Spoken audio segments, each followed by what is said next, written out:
Case File 27, The Silent Suburb Murder ****.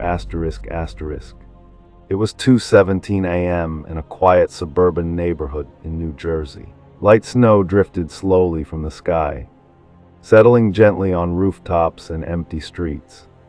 Under the glow of street lights, everything looked peaceful, calm, safe, the kind of neighborhood where nothing ever happens. But inside house number 114, something had already shattered that illusion forever. Sometimes the most dangerous truths are hidden behind the most perfect lives. And when that illusion cracks, everything falls apart.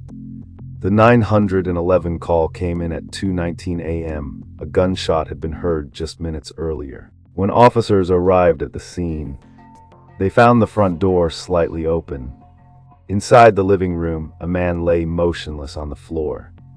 His name was Richard Coleman, 42 years old, a successful financial consultant known for handling high-profile clients. A single bullet wound marked the center of his chest.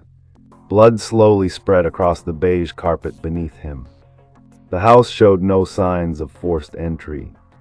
No broken windows, no damaged locks. This wasn't a burglary gone wrong. This was something far more personal. Upstairs, Richard's wife, Emily Coleman, sat in shock on the edge of her bed. She told officers she had been asleep when she heard a gunshot. Just one when she ran downstairs. She found her husband already dead. Her voice trembled, her hands shook, and tears streamed down her face. But something didn't add up. 2 neighbors reported hearing 2 gunshots. Not one, Emily insisted she only heard a single shot. That small inconsistency would later become very important. Forensics sealed off the house and began a meticulous search. On the coffee table in the living room, 2 mugs sat side by side, both recently used. In the kitchen, investigators found a wine glass with traces of red wine still clinging to the sides. Lab results later revealed something disturbing. The wine contained sedatives. Richard had drugs in his system at the time of death. He hadn't just been shot, he had been weakened first. This was not a spontaneous act of violence, it was planned. Richard's phone was analyzed. His last call was at 1:48 a.m. from an unknown number. The call lasted only 37 seconds. After that, there was no further activity. Street surveillance footage captured a black SUV entering the neighborhood at 1:56 a.m. and leaving minutes later. The license plate wasn't clear, but the timing aligned perfectly with the estimated window of the murder. Whoever was involved had not acted alone. As investigators dug deeper into Richard's life, the image of a perfect family began to crack. On the surface, everything looked ideal: stable marriage, successful career, beautiful home. But phone records told a different story. Richard had been having an affair with his assistant, Olivia Harper. There were hundreds of late-night calls between them over the past 2 months. Financial records revealed something else. Richard had recently taken out a $2 million life insurance policy. The sole beneficiary was Emily. At the same time, confidential meetings with a divorce attorney suggested that Richard was preparing to leave his marriage. The autopsy confirmed that the fatal shot had been fired at close range. The killer had been standing just feet away. That meant Richard likely knew the person who pulled the trigger. He had probably let them inside willingly. Investigators re-examined the crime scene carefully. A wall clock in the living room had stopped at exactly 2:17 a.m. at first.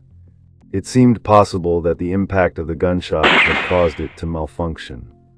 But forensic analysis revealed that the clock had been manually stopped. Someone had deliberately frozen the time. They wanted investigators to believe the death occurred at that exact moment. Then came the detail that changed everything. Microscopic analysis detected trace amounts of gunshot residue on Emily's hands. The particles were invisible to the naked eye, but laboratory equipment identified them clearly. Emily had stated she never touched a weapon that night. So how did the residue get there? The so-called unknown number from Richard's last call was eventually traced back to someone very close to Emily, her brother. The black SUV seen on surveillance footage was registered in his name as well. Slowly, the pieces began to fall into place. Investigators reconstructed the likely sequence of events. Earlier that night, Richard and Emily had a heated argument. At 1:48 a.m., Emily called her brother. Within minutes, he arrived at the house. Sedatives were slipped into Richard's wine. As the drugs weakened him, the plan moved forward. The first shot was fired using a suppressor. Minimizing the sound, the second shot was fired without it, loud enough for neighbors to hear, creating the illusion of a single sudden attack. The clock was manually stopped at 2:17 a.m. to manipulate the timeline. The scene was staged to suggest an intruder. Then the SUV disappeared into the snowy darkness. During interrogation, when all the evidence was laid out, the insurance policy, the phone records, the surveillance footage, the gunshot residue, Emily's composure slowly began to collapse. She admitted that Richard had planned to divorce her and start a new life. She feared losing everything: her home, her financial security, her stability. In her mind, she convinced herself that she was protecting her children's future. But in reality, she had destroyed it. The case was eventually closed, and the media gave it a name: the silent suburb murder. A crime hidden beneath falling snow and suburban calm.